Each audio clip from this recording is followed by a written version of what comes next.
It takes a special kind of awful to bury a multi-million-dollar franchise, but somehow the 10 films on this list managed to do just that. Booga booga. From baffling CGI to the infamous bat-nipples, we're counting down the movies so bad they forced Hollywood to burn the negatives and start completely from scratch. Building a successful superhero franchise is like catching lightning in a bottle. When it works, it can define a generation of moviegoers and rake in billions. But for every massive success, there's a catastrophic failure waiting in the wings. A film so misguided, so poorly executed that it doesn't just disappoint, it poisons the well for everything that comes after. These aren't just bad movies, they are franchise killers. They're what happens when creative vision and commercial ambition spectacularly collapse, leaving studios with no choice but to tear it all down, and after a very long break, try again. Today we're looking at the 10 most infamous examples, the films that became cautionary tales whispered in the halls of Hollywood. And if you haven't subscribed, do that now.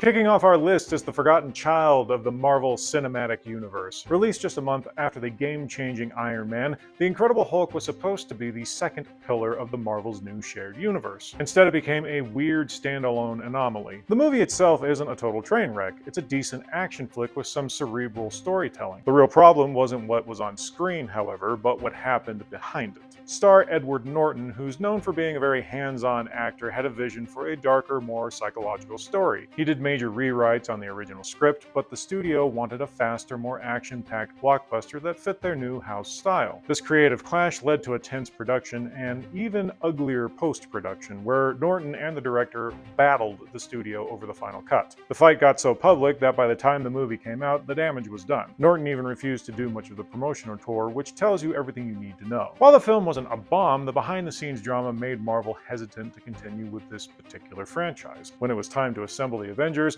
Marvel made the stunning choice to recast the role, publicly saying they needed an actor with a more collaborative spirit. A pretty clear jab at Norton. With that, any chance of a direct sequel was dead. The Hulk was demoted to a sidekick in other heroes' movies, and his solo franchise was put on ice before it really ever started.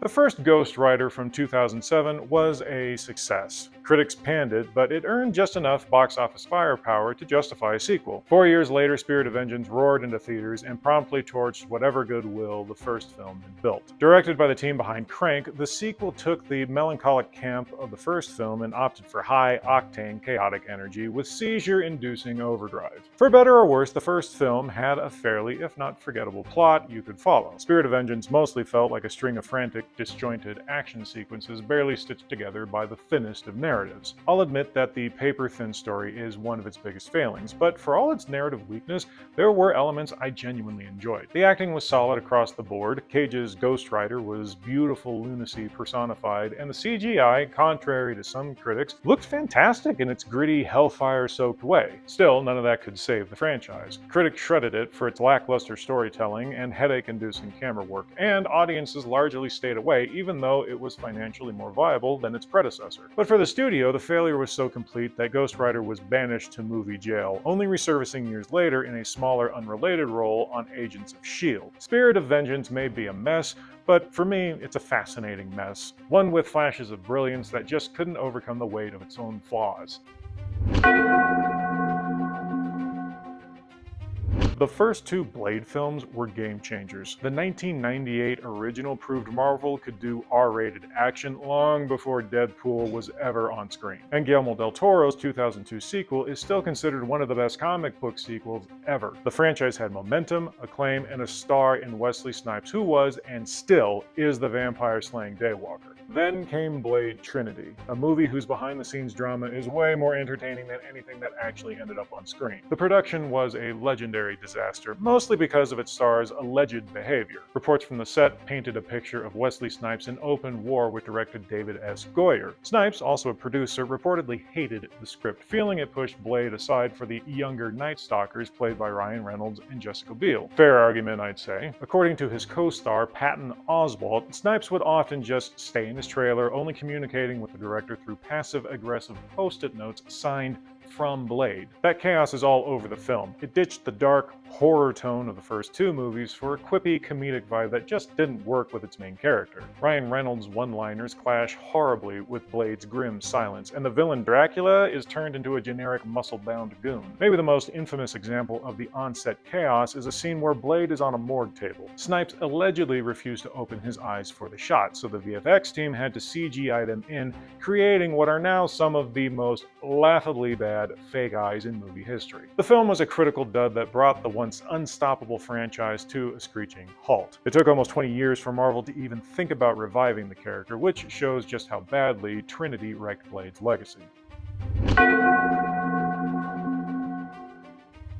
In the early 2000s, 20th Century Fox was trying to build out its own little corner of the Marvel Universe. After the lukewarm reception of 2003's Daredevil, the studio made the truly baffling call to greenlight a spin-off for a character who died in that movie. Well, she sort of died. The Elektra movie, however, was dead on arrival. Dumped in the cinematic wasteland of January 2005, the film was a joyless, incoherent slog. The plot follows the resurrected assassin as she protects a man and his daughter from a clan of supernatural ninjas called The Hand. What should have been a cool martial arts action flick was instead a dreary, bad-lit mess with clunky fights and a script with zero personality. It felt cheap, rushed, and totally pointless. The movie was a box office disaster and proved this version of the Marvel Universe had no future. But its failure had an even worse consequence. For years, studio execs would point to Elektra as proof that female-led superhero films didn't work. Marvel Entertainment's own CEO, Ike Perlmutter, even cited it in company emails as an example of a very bad idea. It poisoned the well for over a decade, creating a self-fulfilling prophecy that wasn't broken until Wonder Woman and Captain Marvel came along. Elektra wasn't just a franchise killer, it arguably set back progress for an entire subgenre. Alright, we're halfway through our list of cinematic disasters, and these films are a powerful reminder that in Hollywood, nothing is too big to fail. If you're enjoying this breakdown of franchise-killing train wrecks, make sure you hit that subscribe button and ring the bell for notifications. You won't want to miss what's coming up next. Now let's get back to the carnage.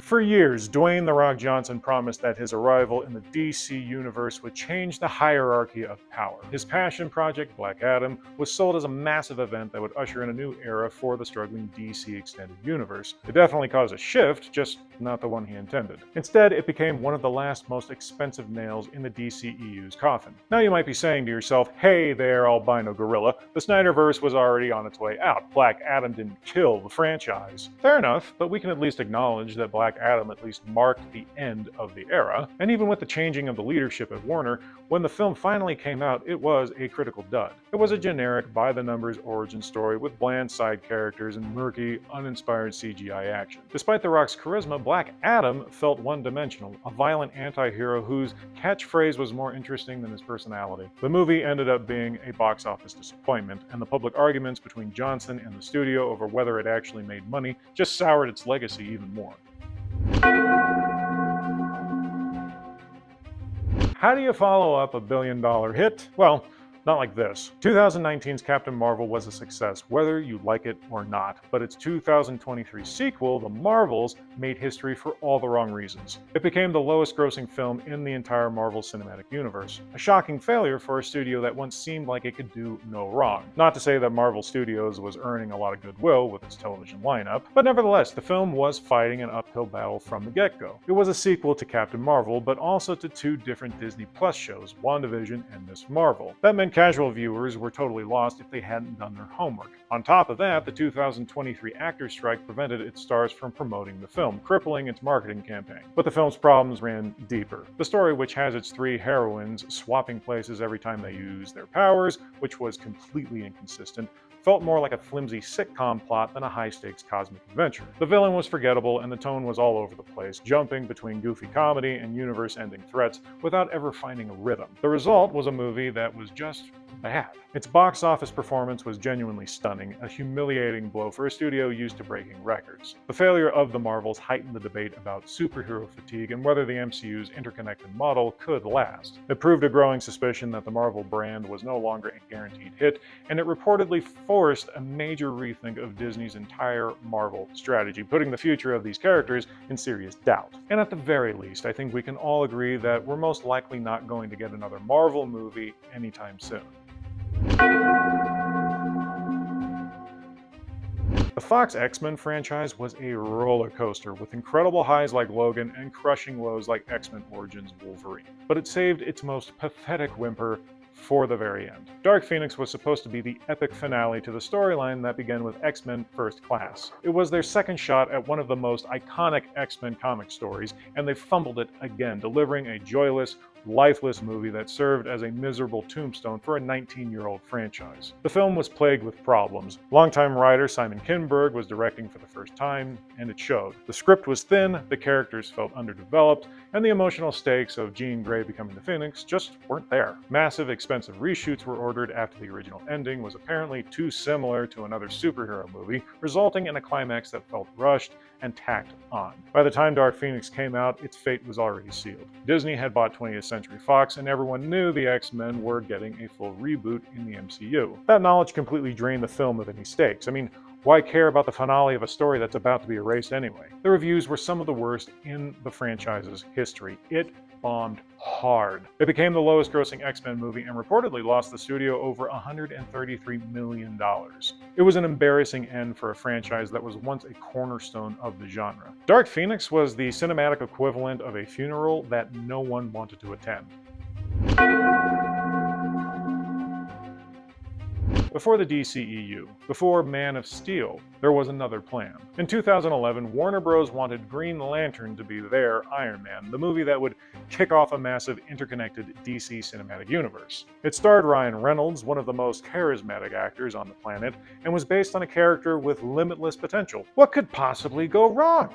Pretty much everything. The film's most infamous flaw was its visual effects. Green Lantern's suit wasn't a real costume, it was created entirely with CG. The result was a suit that looked rubbery, unnatural, and weightless. A constant distracting reminder that none of this was real. It made it impossible to take the character seriously. Then there was the villain Parallax, who was just a giant, shapeless cloud of brown spacecraft. It was a completely uninspired and non-threatening bad guy. As an aside, it's also a bizarre choice for a first villain, especially when you consider how profound Parallax was to Hal Jordan and the rest of the Green Lanterns in the comics. On top of all of that, the plot was a convoluted mess that failed to tell a compelling story. The movie was a critical and commercial disaster. It was torn apart for its bad writing, boring action, and hideous CGI. With a budget of $200 million, its worldwide gross of $219 million was a huge financial loss for the studio. The failure was so total that Warner Bros. Immediately scrapped all plans for a sequel and the shared universe it was supposed to build. The entire DC strategy went back to the drawing board, which led to the darker reboot we got with Man of Steel 2 years later. Green Lantern is such a punchline that Ryan Reynolds has spent the last decade mercilessly mocking it in his Deadpool movies. It's a textbook example of how one film's failure can derail a studio's grand plans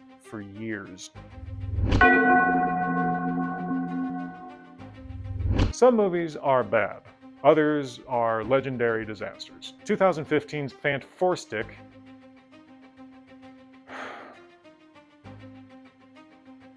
2015's Fantastic, as it was horribly stylized, is in that second category. This was Fox's third try at getting Marvel's first family right, and it ended up as one of the most infamous production meltdowns in modern movie history. The studio hired Josh Trank, a hot young director coming off his hit Chronicle. Trank had a dark, gritty, body horror vision of the story, inspired by David Cronenberg. The studio, however, wanted a more standard, family-friendly superhero movie. This led to a brutal and public war during production. Reports came out about the director's erratic behavior on set, while the studio ordered huge reshoots to create a more audience-friendly final act. Reshoots that are painfully obvious thanks to one actress's jarringly bad wig. The final film is an incoherent Frankenstein's monster. The first two-thirds are a grim, joyless slog, while the final act is a generic CGI slugfest that feels completely disconnected from everything before it. The tone is relentlessly bleak, and the heroes spend most of the movie miserable. It strips away all the fun and family that defines the Fantastic Four, leaving an empty, cynical husk. Then, on the eve of the film's release, Trank posted a now infamous tweet saying, "A year ago I had a fantastic version of this, and it would have received great reviews. You'll probably never see it." A director disowning his own $100 million movie on opening night is basically unheard of. The tweet alone was estimated to have cost the film millions at the box office. The movie bombed, killing any chance of a sequel. It put the characters on ice until the rights could finally go back to Marvel. There can only be one number one. For decades, one film has stood as the undisputed champion of franchise killers. A film so transcendently awful it became a cultural shorthand for everything wrong with Hollywood. We are, of course, talking about Joel Schumacher's neon-drenched, pun-filled, bat-nippled nightmare, Batman and Robin. After Tim Burton's dark, gothic Batman films were huge successes, Warner Bros. Wanted to push the franchise in a more family-friendly, toy-friendly direction. Batman Forever was the first step, but Batman and Robin was a full-on swan dive into camp insanity. The film is a relentless assault of bad puns, garish sets, and over-the-top performances. Arnold Schwarzenegger's Mr. Freeze drops an ice-related one-liner in almost every single scene, Uma Thurman's Poison Ivy vamps around in a cheap gorilla suit, and George Clooney, as Batman himself, looks deeply uncomfortable in a bat suit that famously and inexplicably had sculpted nipples. The script is a disaster, filled with groan-inducing dialogue and a plot that's really just an excuse to sell toys. The whole movie is less a film and more a 125-minute commercial. George Clooney has spent years apologizing for it, once saying, "I think we may have killed the franchise." The director, Joel Schumacher, eventually issued a formal apology to any fans who were disappointed. The critical backlash was brutal, the film's poor box office performance was a massive disappointment for the studio, and they immediately canceled the planned sequel, Batman Unchained. The entire franchise was put on ice for 8 years, and it took Christopher Nolan with 2005's Batman Begins to wash away the stink of Batman and Robin. For nearly a decade, this film was the reason superhero movies were considered a joke. It didn't just kill its own franchise, it nearly killed the entire genre. And there you have it, 10 films that stopped a multi-million-dollar superhero machine dead in its tracks. From onset chaos to bad ideas, these movies are the ultimate cautionary tales. They remind us that no matter how popular a character is, a truly terrible film can do nearly irreparable damage, forcing studios to abandon years of planning. The superhero genre is littered with the corpses of these failed franchises, each one a lesson in what not to do. They prove that even the mightiest heroes can be brought down not by a supervillain,